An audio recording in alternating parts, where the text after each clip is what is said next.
The Prime Minister and her government have already been found to be in contempt of Parliament. Her behaviour today is just contemptuous of this Parliament.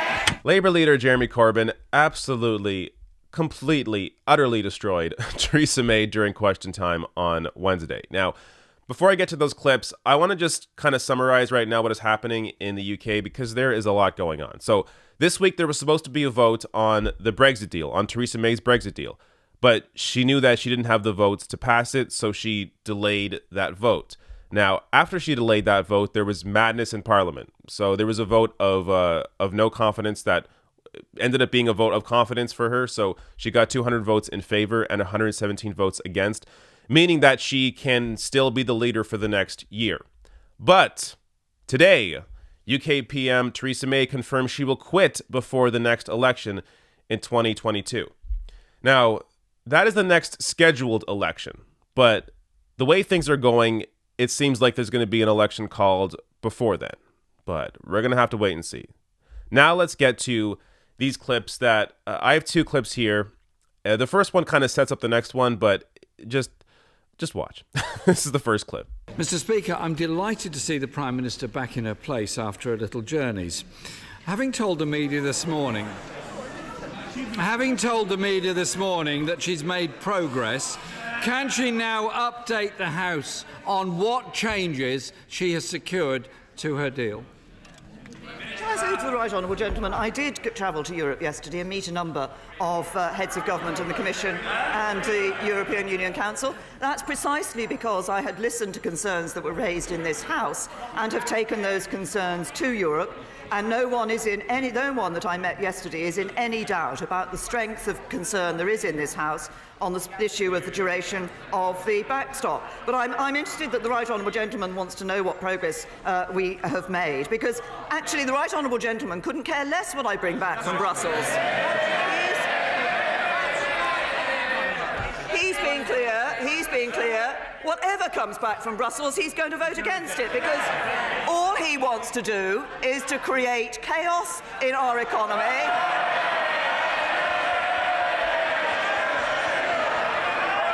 Damage, division in our society, and damage to our economy. That's Labour, that's Corbyn. All right, so Jeremy Corbyn triggers Theresa May here fairly quickly. All he really had to do was start with, and I love this comment, I'm delighted to see her back after her little journeys. And then he asks a legitimate question. She told the media that she has made progress on Brexit, so Corbyn asks her, okay, can you update the House on what progress you have made? And instead of actually answering the question, she completely dodges it and tries to poke Corbyn and the Labour Party. So she says, all Corbyn wants to do is create chaos in our economy. A little projection there from Theresa May. So let me show you what I mean. The savings rate is at a historic low, with households borrowing more than they save. Real wage growth fell after the Brexit vote, and of course after May took over. And as John Harris writes in The Guardian, homelessness has surged for 7 years, and it's clear who's to blame.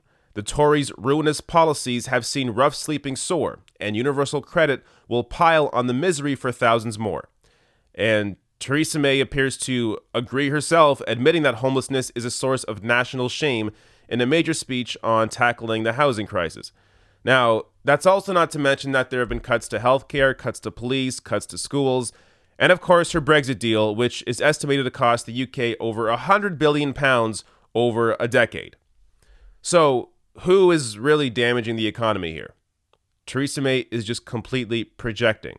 She is the one damaging the economy. And instead of answering the question that Corbyn asked of her, she just completely dodged it and tried to pin the economy on Jeremy Corbyn. Now, here's the second clip here where this is the good one, where Jeremy Corbyn really goes off. But, well, if he says, when I'll tell members on the other side, when we've had a meaningful vote, we had it in the referendum on 2016. And if he wants a meaningful date, I'll give him one. 29th of March 2019, when we leave the European Union. Jeremy Corbyn! utterly and absolutely unacceptable to this House in any way.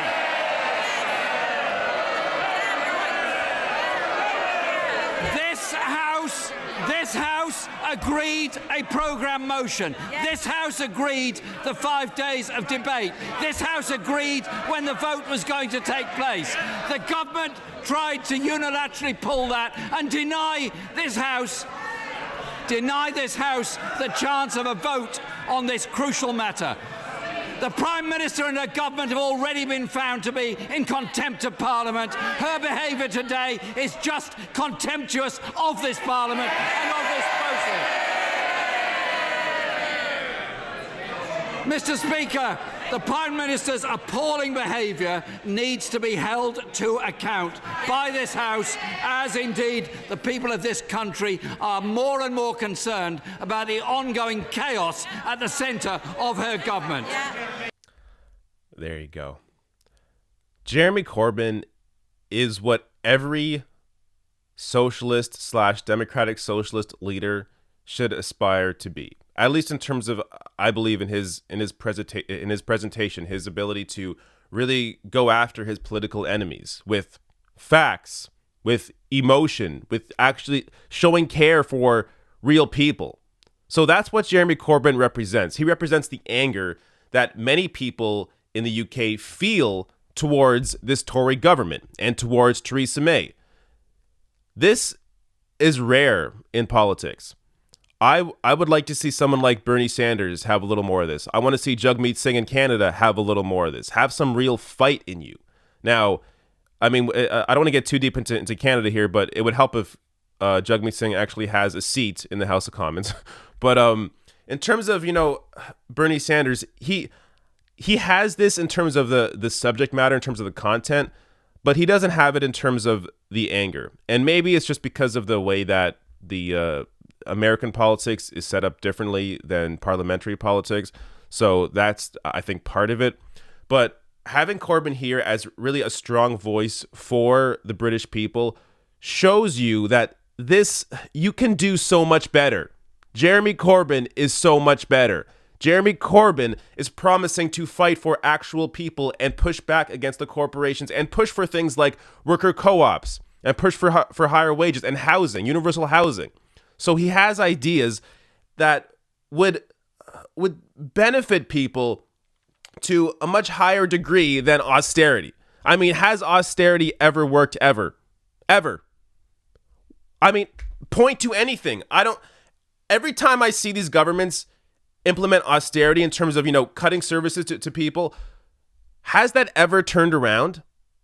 You have to actually invest into your country, into your people, in infrastructure, in transit, in healthcare, in education. You have to invest into your people or there's going to be no growth.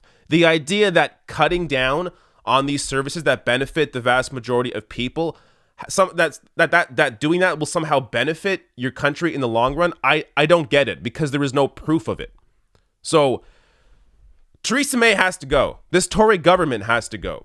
And I don't think the British people can wait till 2022. I feel like there is definitely going to be an election triggered before then, and Brexit is going to be the catalyst for it.